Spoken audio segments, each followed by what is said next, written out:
ہم نے تو اختیار کر لیا ہے اللہ کے رنگ کو. وَمَنْ أَحْسَنُ مِنَ اللَّهِ صِبْغَةً وَنَحْنُ لَهُ عَابِدُونَ. اور اللہ سے بہتر رنگ کس کا ہوگا، اور ہم تو بس اسی کی بندگی، اسی کی پرستش کرنے والے ہیں. قُلْ أَتُحَاجُّونَنَا فِي اللَّهِ وَهُوَ رَبُّنَا وَرَبُّكُمْ. اے نبی ان سے کہیے کہ کیا تم ہم سے محاجہ کر رہے ہو، حجت بازی کر رہے ہو، جھگڑ رہے ہو، دلیل بازی کر رہے ہو اللہ کے بارے میں؟ وَهُوَ رَبُّنَا وَرَبُّكُمْ. وہ تو ہمارا رب بھی ہے، تمہارا رب بھی ہے. رب تو ایک ہے، رب بھی ایک، اس کا دین بھی ایک. ہاں شریعتوں میں فرق ہوا ہے. قُلْ أَتُحَاجُّونَنَا فِي اللَّهِ وَهُوَ رَبُّنَا وَرَبُّكُمْ وَلَنَا أَعْمَالُنَا وَلَكُمْ أَعْمَالُكُمْ. رب تو ہمارا بھی وہ، تمہارا بھی وہ. البتہ ہمارے لیے ہوں گے ہمارے عمل، تمہارے لیے ہوں گے تمہارے عمل. وَنَحْنُ لَهُ مُخْلِصُونَ. اور ہم تو اس کے لیے اپنے آپ کو خالص کر لینے والے ہیں. یہ ذرا 3 الفاظ یہاں پہ نوٹ کر لیجئے، یہ میرے اور آپ کے لیے لمحہ فکریہ ہیں. نحن لہو مسلمون، 136ویں آیت اس پر ختم ہوئی. ہم اس کے سامنے سر تسلیم خم کرتے ہیں. ان میں سے تو ہم بھی شامل ہیں.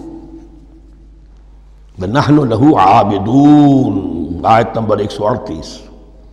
ہم اس کی بندگی کرنے والے ہیں، اسی کی بندگی کرنے والے ہیں. تو صرف اسلام نہیں، عبادت اور ٹوٹل عبادت، ٹوٹل بندگی، پوری زندگی میں اس کے ہر حکم کی پیروی اور اطاعت. اس سے آگے بات آئی وَنَحْنُ لَهُ مُخْلِصُونَ. یہ عبادت اخلاص کے ساتھ نہیں ہے تو منافقت ہے.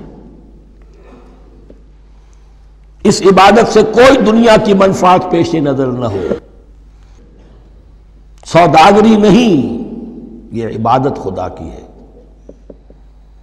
دنیا بنانا، دنیا کمانا، دین کو ذریعہ بنانا، اس سے بڑا، اس سے بڑی اور اس سے گری ہوئی کوئی حرکت نہیں. اخلاص.